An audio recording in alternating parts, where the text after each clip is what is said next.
We're standing here in front of Kevin McCarty's district office. He's one of the authors of these divisive charter school bills. Our schools are a regional initiative.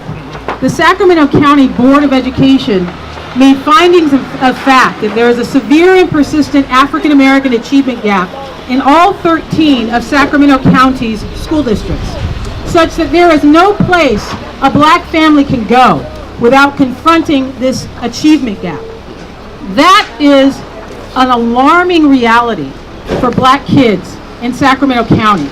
But it's not just happening in Sacramento County. Black students are the lowest performing subgroup other than students with special needs. And a part of what the charter school law is intended to do is to give these kids another option within the public school system to have a high quality and rigorous education.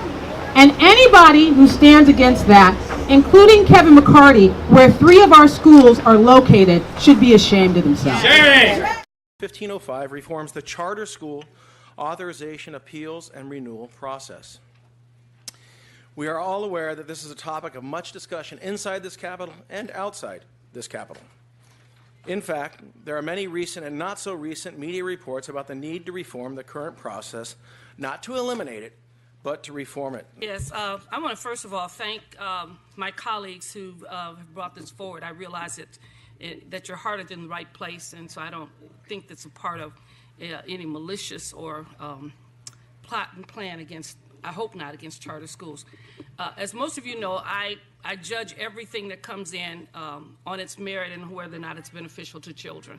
And clearly it brings me great concern to see the significant number of black and brown people here talking about wanting something different and for their children, especially in light of what we know generally happens in many public schools with regards to black and brown kids who are poor, have been underserved. And it's unfortunate that the critical question is not being asked, and is what is best for our children.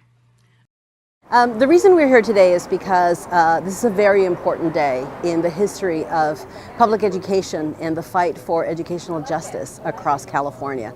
Today will be the first hearing of the Assembly Education Committee considering a package of 3 bills that would essentially end the public charter school movement that's 25 years old in the state of California. They're doing it through no further growth allowed, removing due process rights for schools whether they are in first petition or renewal, removing student academic achievement as a consideration for a renewal for a charter school, and bringing in issues of fiscal impact, like essentially if we're educating students that they're not, then those are reasons for denial. And so that's a very, very difficult threat, especially that would disproportionately impact communities of color, communities who have been generationally ignored or underserved in a system that simply has not figured out yet how to use education for our most disadvantaged students as a real pathway to opportunity.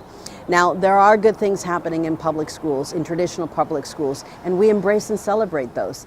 But we also know that charter schools are providing an added advantage, additional opportunities, additional pathways, a greater success record in getting our kids to be prepared for and attend college. Black people, again, families in our community, education is one of our civil rights struggles of the 21st century.